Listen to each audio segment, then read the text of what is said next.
ಅದು ರೂಮೊಳಗೆ ಬೋರ್ ಮಾಡಿಬಿಟ್ಟು ಮೋಟ್ರ್ ಕೈಕೊಳ್ಳಿ. ನಮಸ್ಕಾರ ಫ್ರೆಂಡ್ಸ್, ನಾವಿವತ್ತು ಹಾಲ್ಕುರ್ಕಿ ಗ್ರಾಮ ಅಮಾನಿಕೆರೆ ಅಂತ ಒಂದು ಗ್ರಾಮದಲ್ಲಿ ಇದ್ದೀವಿ. ಇಲ್ಲಿ ಏನಕ್ಕೆ ಅಂದರೆ ಈ ಬೋರ್ವೆಲ್ ನೋಡಿ, ಈ ಬೋರ್ವೆಲ್ ಕೊರೆಸಿ 2 ವರ್ಷ ಆಗಿದೆ. ಸತತವಾಗಿ ಇದೇ ಥರ ಈ ಬೋರಲ್ಲಿ ನೀರು ಹರಿತಾನೇ ಇದೆ. ಈ ನೀರು ಹೆಚ್ಚು ಕಡಿಮೆ 500 ಎಕರೆ ಈ ಥರ ತೋರಿಸಿ, ಹೆಚ್ಚು ಕಡಿಮೆ ಒಂದು 500 ಎಕರೆ ತೋಟ ಹೊಲ ಗದ್ದೆಗಳಿಗೆಲ್ಲ ಇದು ಆಧಾರವಾಗಿದೆ. ಇದ್ರ ಬಗ್ಗೆ ನಾವು ನಮ್ಮ ಶಿವಣ್ಣವ್ರು ಇದ್ದಾರೆ ನಮ್ಮ ಜೊತೆಯಲ್ಲಿ ಶಿವಣ್ಣವ್ರು ಅಂತ ಇದ್ದಾರೆ. ಇವರು ಅದ್ರ ಬಗ್ಗೆ ಹೇಳ್ತಾರೆ. ಸರ್, ಈ ತೋಟದವ್ರ ಹೆಸರೇನು? ಅಂಗಾರೆ ಗಂಗಣ್ಣ ಅಂತ ಈ ತೋಟದವರು ಅವ್ರು ಬೋರ್ ಕೊಡಿಸಿರೋದು. ಸರ್, ಎಷ್ಟು 180 ಅಡಿ ಸರ್, 180 ಅಡಿಗೆ ಬೋರ್ ಕೊಡಿಸಿದ್ರು. 2 ವರ್ಷದಿಂದ ಸತತವಾಗಿ ಓಡ್ತಾ ಇದ್ದೀವಿ. ಈಗ ಸುತ್ತ ತೋಟಗಳಿಗೆಲ್ಲ ನೀರು ಇದೆ ಹೋಗತ್ತಾ ಜಾಸ್ತಿ?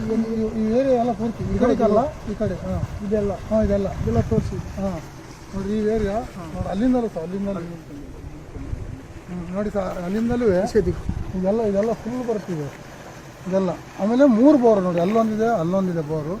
ಆ ರೂಮಿಂದ ತಗೊಂಡಿರ್ಬೇಕಾರೆ ಇದ್ರ ಇನ್ನ ನೋಡಿ ಈ 3 ಬೋರಲ್ಲೂ ಇದೇ ತರ ನೀರು ಹರಿತೀವಿ ಸರ್. ಈಗಲೂ ಬರ್ರಿ, ಅಲ್ಲಿ ಕಾಣುತ್ತೆ ನೀರು ನೋಡಿ ಸರ್. ಇದು ನಮ್ಮ ಕಿತ್ತೂರು ತಾಲೂಕಿನಲ್ಲಿ ಹಾಲ್ಕುರ್ಕಿ ಗ್ರಾಮ ಅಮಾನಿಕೆರೆ ಅಂತ.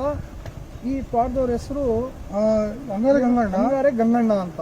ಬ್ರಾಹ್ಮಣರು ಸತ್ಯಣ್ಣರು ಶಿವಣ್ಣವರು. ಓಕೆ ಫ್ರೆಂಡ್ಸ್, ರೂಪಾಯಿ ಥ್ಯಾಂಕ್ಸ್.